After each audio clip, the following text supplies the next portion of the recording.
Bloomberg Audio Studios. Podcasts, radio, news. Welcome to the Bloomberg Daybreak Asia podcast. I'm Denise Pellegrini. Doug Krisner off this week. On today's episode, we'll bring you a conversation with Hironori Kamezawa, CEO of Mitsubishi UFJ Financial Group. But we begin with markets. Asian stocks rising at the open after a wave of dip buying and optimism about interest rate cuts helped the S&P 500 post its biggest rally since May. For more on the market landscape, we heard from Hartmut Issel, head of APAC Equities and Credit at UBS Wealth Management. He spoke with Bloomberg's Haidi Stroud-Watts. We have seen sort of another move higher when it comes to sentiment. What do you make of this? Is this sort of complacency when it comes to the trade risks? There is no alternative at the moment? Is it just the kind of continuation of the taco trade? Yeah, I think there's two factors coming together. So one is, economy, we already seeing that. It's probably not the last kind of data that we're seeing, that it slows a bit. I mean, not towards a recession, but certainly slower than it was last year, for example. And also on the earnings side, we saw very strong second quarter still, especially also in the US, but it's also relatively clear to us that, not quite that number will probably not be held up. It probably will come a bit lower, sort of mid-single digits, maybe for the next 2 quarters, that kind of scenario. On the other hand, with more and more clarity that the rate side, or the Fed side, that will come down. So the rate cuts are probably only a month away by now, and that supports.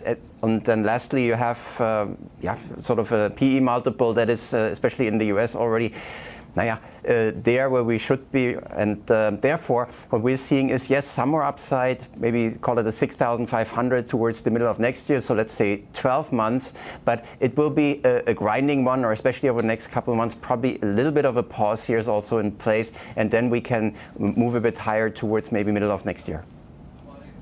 Your base case is that tariffs will kind of stay at around 15%, right? If that sort of eventuates, where do you see the opportunities, particularly in the Asia Pacific?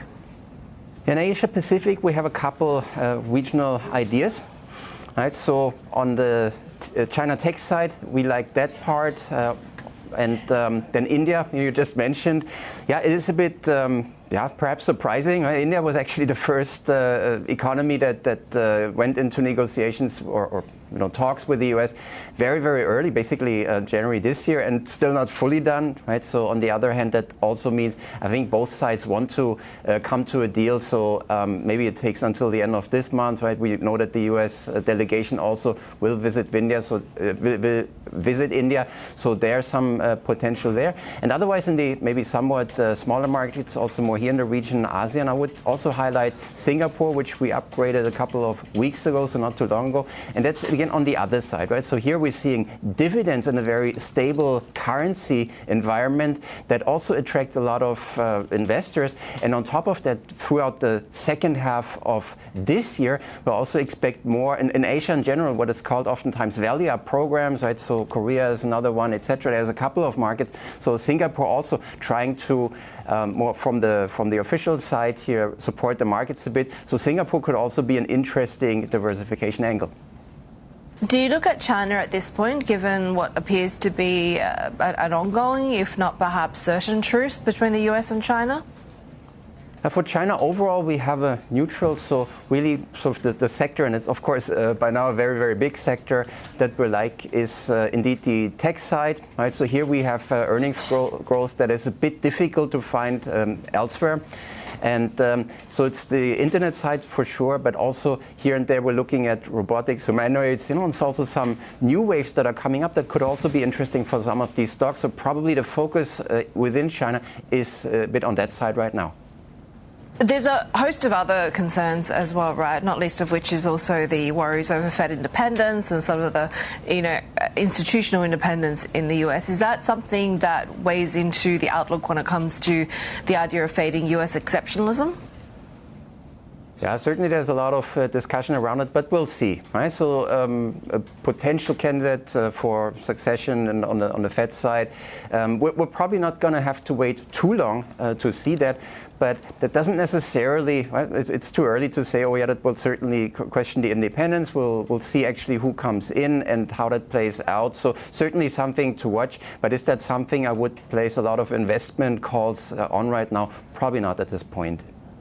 Does a move that we see in sovereign bonds, treasuries in particular, is that sustainable? I think it is sustainable. We think it is sustainable. So we have, for the end of this year, in the US, for example, on a 10-year, we have a 4.0%. So there's still more upside, if you will, on the bond side. And indeed, this is probably an area where we really also put some focus, or we call it quality bonds. So one is the high grade side, the other one maybe to some extent investment grade. We see that if we go higher on the risk curve, we have actually, it spreads already a bit tight, right? So the pricing is not quite as attractive, we think. And with our view that, yes, rates come down on the front end, yields also on the longer end, there's actually quite a good scenario here for the bond side, especially the more quality ones. You would like to still keep some position in gold? Yeah, I think probably that's not a bad idea. We also have a forecast here for 3,500, so even a bit of clip up here for profits.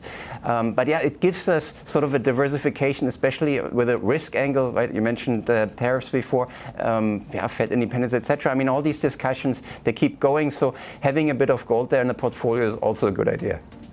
Hartmut Issel of UBS Wealth Management, always great to have you with us.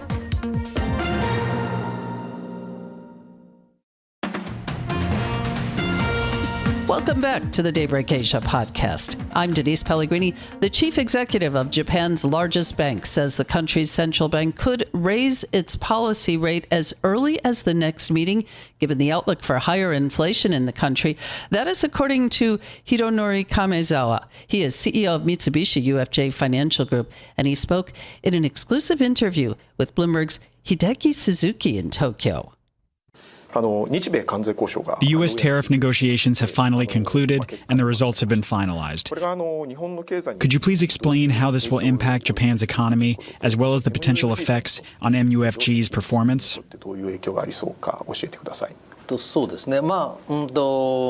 I don't think everything is completely clear yet, but the fact that an agreement has been reached is significant. I believe this gives us a clearer outlook than before. An increase to a 15% tariff is not a small number, and many sectors and companies are likely to be affected. On the other hand, the fact that we can now see some clarity is important.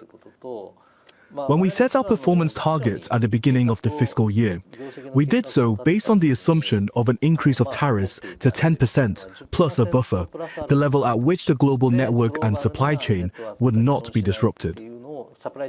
In that sense, the 15% increase is slightly higher than our initial forecast, which was closer to 10%, but it's still within the range we expected. Overall, regarding the outlook for the Japanese economy, I think the underlying economic recovery will remain intact. GDP will probably decline by around 0.5 to 0.6%, but the underlying economic recovery will continue. As for our current plans at MUFG, we believe that there is no need to make any major changes at this point. There are a few uncertainties, so we'll wait until the situation becomes clearer. JGB yields are rising, not only for ultra-long-term bonds, but also for 10-year bonds. You've explained that you are taking a cautious approach to position building. Could you explain that? In addition, how high do you think 10-year bond yields will rise in the future? We do not consider it prudent to publicly disclose our position at this stage. But our basic view is that given the current trend of rising interest rates in Japan, the key question is at what level we should purchase bonds.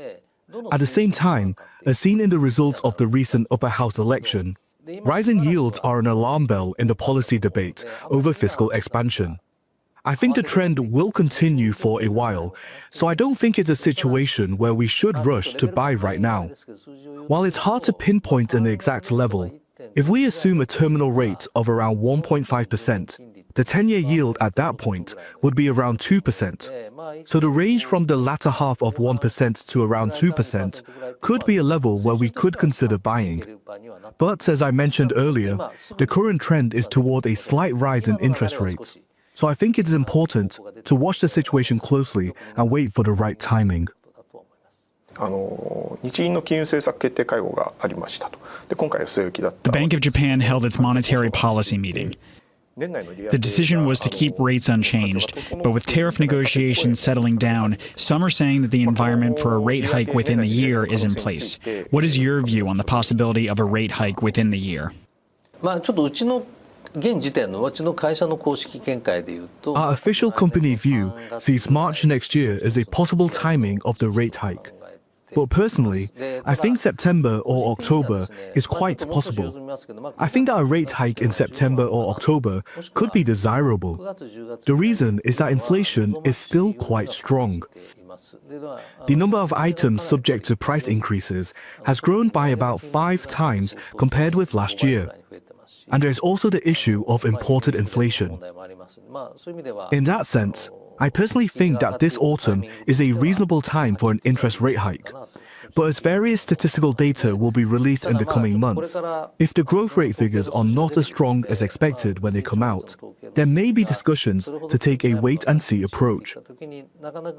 The timing could shift to around March next year.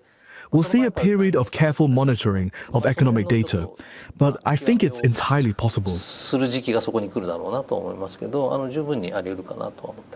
And that's Hironori Kamezawa, CEO of Mitsubishi UFJ Financial Group, speaking exclusively to Bloomberg's Hideki Suzuki here on the Daybreak Asia podcast. Thanks for listening to today's episode of the Bloomberg Daybreak Asia Edition podcast. Each weekday, we look at the stories shaping markets, finance, and geopolitics in the Asia Pacific. You can find us on Apple, Spotify, the Bloomberg Podcast YouTube channel, or anywhere else you listen. Join us again tomorrow for insight on the market moves from Hong Kong to Singapore and Australia. I'm Doug Krisner, and this is Bloomberg.